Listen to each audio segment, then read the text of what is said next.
대장동은 나의 제2의 고향이다. 명품 도시로 만들어 드리겠다 했죠.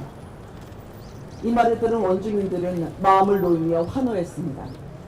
그리고 그 변호사는 시장이 됐습니다.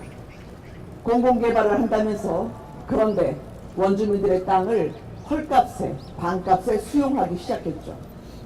원주민들은 의아해했습니다. 그런데 관의 이름으로 법과 절차를 무력화시켰고 민으로 수천억 원의 이익이 흘러 들어갔습니다. 원주민들은 자신들의 집을 잃고 월세로 집을 잃은 채 떠돌아다녀야 했습니다. 그 시장은, 즉 성남의 수뇌부는 이재명 대통령이었고 그 당시 최대의 수혜를 본 민은 이재명 대통령의 측근들이었습니다. 당시 성남시장이 대통령이 됐습니다. 대통령이 되고 나서 이제는 대한민국 전체가 대장동 범죄 공동체의 찰떡 공조를 몸으로 체험하고 있습니다. 왜 그렇겠습니까? 자, 볼까요? 독재국가에서 가장 많이 쓰는 것이 심판 매수입니다. 권력에 매수된 심판들, 즉 대장동 변호사가 대통령실 민정라인에, 법제처장에, 그리고 법무부 장관 보좌관에, 국회 법사위에서 대통령 한 사람의 재판을 없애기 위해서 입법, 사법, 행정 모든 공권력을 총동원하고 있습니다. 결국 항소 포기를 시켰죠. 대장동 원주민들의 피눈물이 어린 그 돈이 국민에게 기속돼야 할 7,800억 원을 범죄자들 주머니에 챙겨줬습니다. 대장동 공범들은 이제 무죄가 될 것입니다. 즉 배임죄 폐지하고 공소 취소까지 강행하면 대통령 무죄, 대장동 범죄자 무죄, 아니 정부가 무슨 범죄 세탁소입니까 여러분? 무엇이 두려웠을까요? 법원 판결문에 단서가 있습니다. 법원은 이 사건의 핵심 역할을 한 유동규에 대해서 성남시 수뇌부가 결정하는데 중간 관리자 역할을 했고 민간업자와 조율한 내용을 성남시 수뇌부로부터 승인받았다고 했습니다.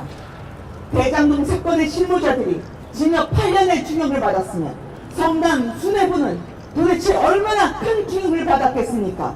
항소 포기 기획전, 바로 이 재판이 항소가 될 때의 다음 재판이 가장 두려운 사람 아니겠습니까 여러분? 맞습니다. 바로 이걸 믿고 대장동 범죄자들이 큰 소리 치는 겁니다. 벌써 보십시오. 남욱은 추징 보전된 내 재산 해제해달라.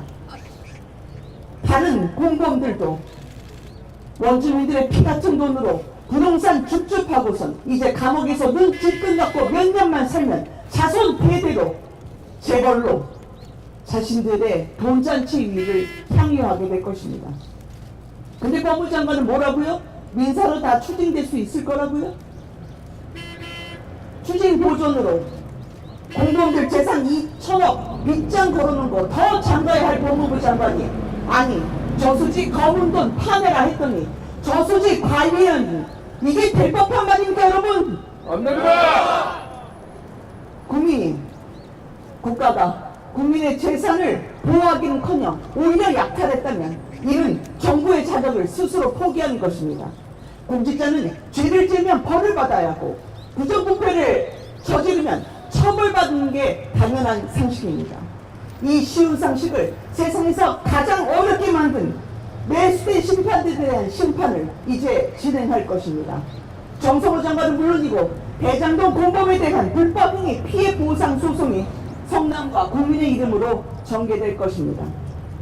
항소 포기로 가장 이득을 보는 자, 대장동 공범과 대장동 설계자의 진상을 국정조사 투기 그리고 특검으로 규명하는 것은 국회에 부여된 의무입니다. 이게 나라냐 많은 분들이 외치고 있습니다.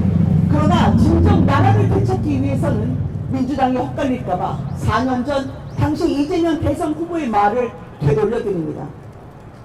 화천대유 대장동 특검 거부하는 자가 범인입니다. 대통령과 여당이 떳떳하다면 특검을 거부할 이유가 없습니다.